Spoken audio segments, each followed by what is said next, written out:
Welcome to episode 12 of the audio podcast, The Holocaust in Hungary, subtitled, It Can Happen Here.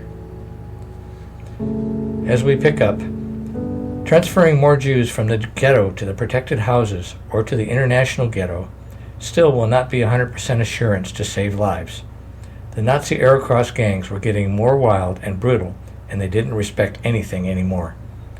We were afraid that before the Red Army invaded, the Holocaust gangs would start mass executions. It did not happen, but the torture and killing went on until the last minute.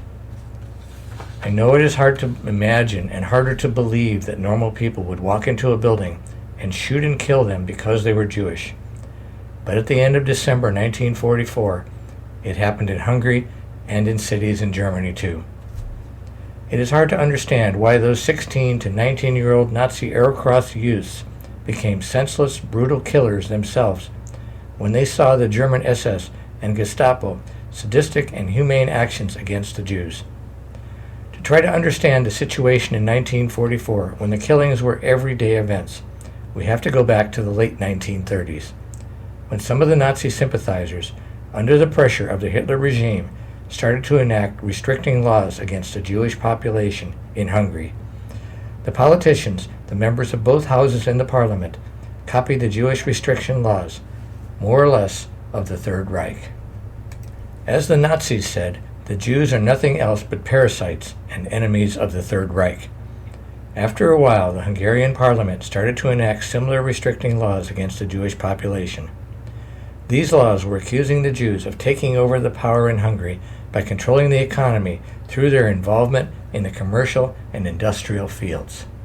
The government wanted to replace the wealthy Jews whose position in the commercial and industrial fields was threatening the national security. The parliament declared that the Jews were taking over the country and taking away jobs from the Hungarian people. Therefore, they are enemies of Hungary. Those kids who were in school in the lower grades in the late 1930s learned how to hate the Jews. They learned the hate in school, at home, and through the media. 5 or 6 years later, when they were in their mid-teens, they had the anti-Semitism in their blood already. We just can't blame this younger generation 100% for their behavior because it was a failure of the government and its laws, dictated by the Third Reich. When they grew up to be 16 to 18-year-olds, they didn't know better. They grew up and started to behave like monsters. Toward the end of 1944, there were still approximately 125,000 Jews living in the capital. All the German military started to retreat from Hungary. The Nazi SS and the Gestapo closed their offices, and the Gestapo headquarters on Hidveghy Street was abandoned in a hurry. The Gestapo and the rest of the Nazis were no more threat to the Jewish population in Budapest. Some of the Wehrmacht forces were still fighting in the eastern suburb of the capital, but all the rest of the Germans were moving back all the remaining war machines toward the Austrian frontier.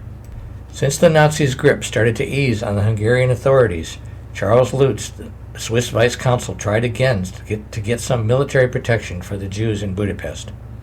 Ferenc Szalasi, the fanatic anti-Semitic leader of the Holocaust Party, turned him down again. The military leaders took orders from Szalasi. They could not help either. The military leaders who didn't agree with Szalasi didn't want to help because they could trigger off a situation whereby the Hungarian soldier will fight against the other. It was useless to ask the police for protection because the police department was short on manpower, and besides, they were poisoned by anti-Semitism too and didn't want to help the Jews. Several members of the police department were responsible for torturing and murdering Jews. Charles Lutz, beside his office in the Swiss consulate, opened his second office in one of his protected houses. He kept one person from the Swiss consulate in this office 24 hours a day.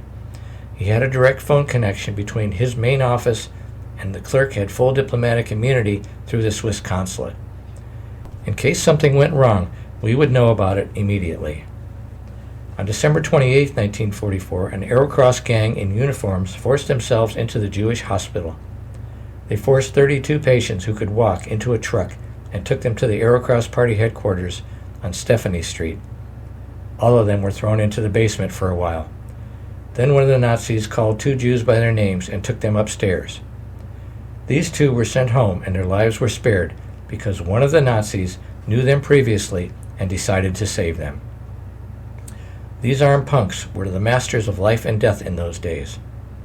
We heard from our undercover agent that one house marked with a yellow star on Jokai Street was saved from all the Aerocross gang's raid because one of the former Nazis' girlfriends was living there. The rest of the Jews in the basement were undressed, tortured, and then brutally murdered one by their captors. Their bodies were thrown onto a truck during the night, taken to the bank of the Danube River, and dumped into the water. On December 29, 1944, on Terez Circle Road, an Aerocross corporal, head of a 6-member patrol unit, was hit by a bullet coming from an unknown source. In 15 minutes, the streets were flooded with Nazis. They chased all the Jews out of the surrounding houses and searched all the rooms in each building, but did not find any incriminating evidence that the shot was fired by a Jew. Although the injury was not serious, and they did not find any proof of who did it, they still started to beat the Jews back to their apartments. After that, the houses around there were raided every day. On December 31st, we received a call from one of Charles Lute's protected houses that had an office in it. The caller, who was a member of the Swiss consulate, was very nervous and told us that a large number of Aerocross youths and adults assembled in front of the largest Swiss protected house. He could not find Lutz, and he was afraid that the Nazis will forcefully enter the building and harm the Jews. We tried to locate Lutz, but could not find him either.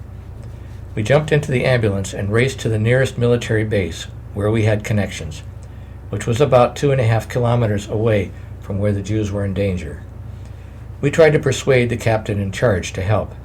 He agreed and ordered 12 soldiers to jump into the trucks immediately and drive to the given location, and he was coming too. By the time we arrived, the Aerocross gang had already blasted open the locked and barricaded doors with hand grenades, and the machine guns were barking like mad dogs. The captain ordered his men to level their firearms on the Nazis and ordered the Aerocross gang to stop shooting and leave the building. With some hesitation, they obeyed the order. The captain put the leader of the gang under arrest and ordered the rest of them to leave the area. After they left, we found 3 Jews dead, and 1 died from injuries a day later. There were several gunshot wounds and injuries from the blast of the hand grenades. We took the injured Jews to the Jewish hospital, and after treatment we took them back to the Glass House. They called the building the Glass House because previously it was a department store and had more windows than walls. At the time of the Nazi Aerocross attack, over 850 Jews were living in the building. And without military intervention, probably a massacre would have taken place. The situation and the safety of people's lives, Jews or non-Jews, was getting worse by the day. The Aerocross gangs were roaming the streets of the capital.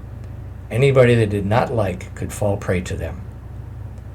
On New Year's Day, 1945, 3 men in Aerocross uniforms and 3 men in Wehrmacht uniforms broke into a well-known jewelry store on Vassy Street.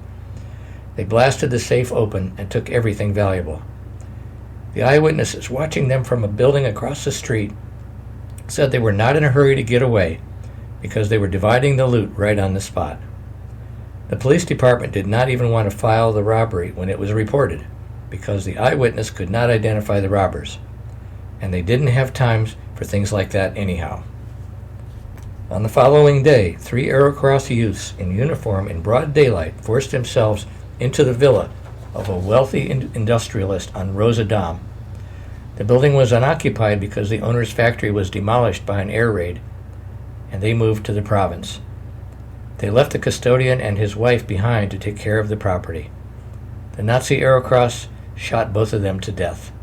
They robbed the place and even loaded some of the furniture on their truck.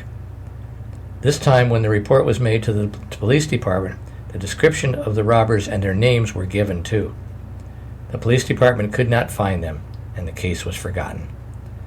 Evidently, some members of the police department in the capital were working with the Aerocross gangs. On January 3, 1945, a gang of 4 young men in Aerocross uniforms entered a well-known restaurant in the western part of the capital, in Buda. They chased the already eating customers out of the place and then started to mess up the place. They stopped when the owner pleaded with them. But when the owner could not produce the meal they ordered, they took him to the kitchen, submerged his head in the soup container, and let him choke to death. After that, they robbed the place, demolished everything with machine guns, and left. No punitive action from the police department was ever taken. On January 4, 25 Jews were taken from one of the Wallenberg Swedish protected houses. They were taken to the Aerocross headquarters on Stephanie Street, where the Nazis tortured them and forced them to disrobe. They were locked in the basement for 2 days. No water or any kind of food was given to them during that time. 2 days later, only their underwear and the shoes were given back to them. Then the Nazis chased them out to the street and told them to go home. On the way home, another Aerocross gang stopped them and asked them for their identification papers. These Jews were robbed 2 days ago, and all their clothes and documents were taken away from them at the Aerocross headquarters on Stephanie Street. They tried to explain that to the gang leader, but the Nazis did not accept that excuse because they could not prove who they were. The Nazis shot all 25 of them to death on the street in broad daylight. Later, their bodies were thrown on a truck, taken to the riverbank, and dumped into the water. Raoul Wallenberg was protesting immediately at the Hungarian authorities, but he was told there is no more diplomatic connection between Hungary and the Swedish government. He almost cried when he told us about that situation. He was helpless and could not do anything about it.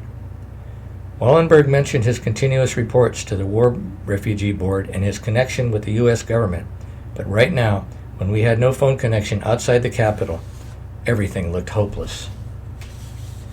On January 5, 1945, a truckload of Aerocross gang drove up to the protected house on Ashot Danielyan. Armed with machine guns, they broke down the doors, lined up the inhabitants, threatening them with the machine gun shots and calling them all kinds of pigs. They took away an unknown number of Jews and drove them to the brick factory in Obuda. Charles Lutz was on alert and called Ferenc Szalasi's office immediately, complaining that the Hungarian government is breaking international laws by insulting and murdering the citizens of a neutral Swiss country. At his request, a military unit was dispatched from the closest military base. But by the time the military unit arrived at the brick factory, several Jews were shot to death. The military unit, with the captain in charge, overpowered the Aerocross gang and arrested the Aerocross sergeant, and chased the rest of them away after they laid their firearms on the ground. According to the captain's report, they found 17 dead. 43 were alive, but some of them were injured. The live ones were taken back to the protected house, and their safety passes were given back to them. The sergeant was put in military confinement and kept there until the war ended. Later, he was found guilty by the People's Court for ordering the Nazis to kill and participating personally in the killing of innocent people, and he was hanged by the neck.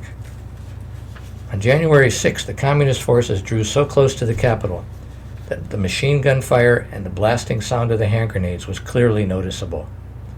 Due to the violation of diplomatic immunity, Raoul Wallenberg and the Swiss consulate were strongly protesting the Aerocross gang's atrocious behavior against the Jews in the protected houses. After hard negotiations between Raoul Wallenberg, the Swiss consul, and the Hungarian authorities, an agreement was achieved. Ferenc Szalasi knew that Hitler lost the war, and so did the satellite nations. He knew that after the capital was taken by the communist forces, the rest of the country would surrender without condition. Since the war was almost over, to lessen their crimes committed against the Jewish population in Hungary, he tried to show a little understanding toward the misery of the Jews. Szalasi ordered that Raoul Wallenberg can move 5,000 Jews from the ghetto or houses marked with the yellow star to the international ghetto under the protection of the Swiss consulate, and provided by the protective Swedish passports. Furthermore, he allowed 5,000 more Jews to be relocated under Swiss and papal protection with protective passports. Raoul Wallenberg and his staff started to make up the protective documents so he can pass them out while he was moving the Jews to the international ghetto. The Swiss consulate and Angelo Rada did the same thing. Meanwhile, the International Red Cross filed a lawsuit against the Aerocross party in the military court. The Red Cross was accusing the party members that they were repeatedly committing crimes against the Hungarian citizens every time the Arrow Cross gangs dumped the food on the ground that was provided by the Red Cross. Since the food was not only for the Jews, but for all the Hungarian citizens in Budapest who were hungry, because they did not have any money to buy food. Unlawfully denying the rights of the Hungarian people by not letting them eat when they were hungry is a crime committed against them. Szalay agreed that Wallenberg can move the Jews, but he did not promise any protection for them, except for 4 days while they are moving to the international ghetto. Although the Swiss consul and Raoul Wallenberg had permission of the Hungarian authorities to move the Jews from one place to another, nobody could stop the now uncontrollable savage Arrow Cross gangs. For 4 days, the Nazis were ordered not to take any action against the Jews during that 4 days. But they were raiding private homes looking for hidden Jews. The penalty for hiding a Jew was death by firing squad without any hearing or trial. In 2 days, they raided hundreds of apartments and houses. In case nobody answered the door, because these people were working, the Arrow Cross Nazis broke it down, searched, and robbed the place. During 2 days, 189 robberies were reported to the Central Police Station. Several times, the Nazis did not accept the birth certificate or other documents that proved the person is a Christian. In that case, he had to prove he was not circumcised. At that time in Europe, it was not a common procedure to circumcise the newborn boys like in the USA. It was only done on Jewish newborns or by a special request of the parents. On January 9th, the Hungarian Gestapo detained 6 men while they were standing in line for food. They were picked randomly from the line and were taken to the Hungarian Gestapo headquarters on Szab Hegyi in Buda. The charge was not wearing the proper armband with the yellow star on it, as described by the law. The punishment for that crime was deportation in most cases. But since the Red Army almost encircled the capital, deportation was impossible. The Swiss Vice Consul Charles Lutz did not waste any time to get up to the Gestapo headquarters, but he was told that the Jews were released already. Lutz did not believe the Gestapo, but he could not do anything about it. His doubt was proved by our undercover agent, who reported that the Jews were loaded on a truck and taken to an unknown location. The 6 Jews belonged to 6 different families, but they never returned home. We had a strong indication that all 6 of them were murdered and dumped into the Danube River. Although the capital was almost encircled by the Red Army, the western part of the divided city, Buda, still had an open road toward the Austrian border. Taking advantage of these safe roads and traveling toward the west, some of the previous regime's cabinet members, employees of different ministries, and the Treasury Department formed motor vehicle caravans and were moving toward west. Several thousand people who did not want the communist dictatorship and had a motor vehicle or a friend could join the caravan. In the western part of the country, there were thousands of abandoned motor vehicles in parking lots or farms left there for safety purposes. Anybody who had the money could buy a car without any problem. Raoul Wallenberg still had available money, and he was willing to buy about 100 motor vehicles. With the help of Charles Lutz, the International Red Cross, and the underground organizations, we started to smuggle Jews from the protected houses and added to the motor vehicle caravan. Some of them were in uniform as safeguards, but all of them with forged documents were driving toward freedom. Nobody ever stopped or checked these caravans because the majority of them were government officials and their families. We managed to save at least 500 Jewish lives with a little trick and a lot of courage. We had a meeting with Raoul Wallenberg on January 10, 1945, and suggested he leave the capital with the last military unit. We were afraid at the last minute he would be attacked by some Nazi gang when no one can witness it. We knew that he had some connection with American intelligence, and when the communists took over power, they might hold it against him. Raoul Wallenberg was a daredevil on certain occasions, and he was determined to stay no matter what. He wanted to fight for the rights of the Jews after a new government was formed. We had to accept his decision, hoping that no harm will come to him. After the 4 days grace period was over on January 10, 1945, the Nazi Arrow Cross gang started to strike again. A dozen men, younger and older men in party uniform, forced themselves into one of the houses under Swedish protection. First they got rid of the Swedish flag, and then started to round up the Jews. The air was filled with screams, cries, and begging, but nothing could stop the Nazi Holocaust murderers. They were perfect replicas of the German Nazi SS killers. The only difference between them was that the members of the German Einsatzgruppen were trained for killing without mercy, but the Hungarian Holocaust party members never had any training. They just did it naturally. They opened fire on the shivering, crying, and begging people. If someone tried to run, they let him get away for 50 feet and then cut him down. All of those who were lined up on the street were brutally massacred in broad daylight. Somebody from a nearby house called the military authorities. By the time the military forces arrived, the Holocaust gang was gone, left behind about 50 dead Jews, men, women, and children. The International Red Cross was called to take care of the bodies. These days were crucial for the underground organizations, too. We snatched Jews from the houses marked with the yellow star almost every day. We took them to places where the Nazis would not even think to look for them. Besides, they all had unquestionable papers proving that they are Christians, originating from Christian parents. The only thing that bothered us was the fact that we could not save enough people because we didn't have enough time to do it. We might save 10 people today, but the Nazis killed 50 of them the same day. Time was the biggest factor these days. We could not keep all the houses with the yellow star on them under surveillance all the time. Some of the protected houses were in Pest. Editor's note, that's the east side of the river. Others on the west side of the city in Buda. The Holocaust gangs attacked these houses at random without any warning. Most of the time, when we received a call about their brutality, it was too late to help. Sometimes we overheard messages on the phone or got information from those people who were working for us, but it still was not 100% satisfactory. While the Nazis wanted to destroy the Jews, the International Red Cross tried to save them from starvation, still having open kitchens in the ghetto and some other streets of the city, serving hot soup or other food for those who had no other possibility to eat. At this time, we'll draw to a close the end of episode 12 of the audio podcast, The Holocaust in Hungary, subtitled, It Can Happen Here. Let the listener take note of the power of the propaganda in causing the sadistic behavior of the Nazi Holocaust youths that George described in this episode.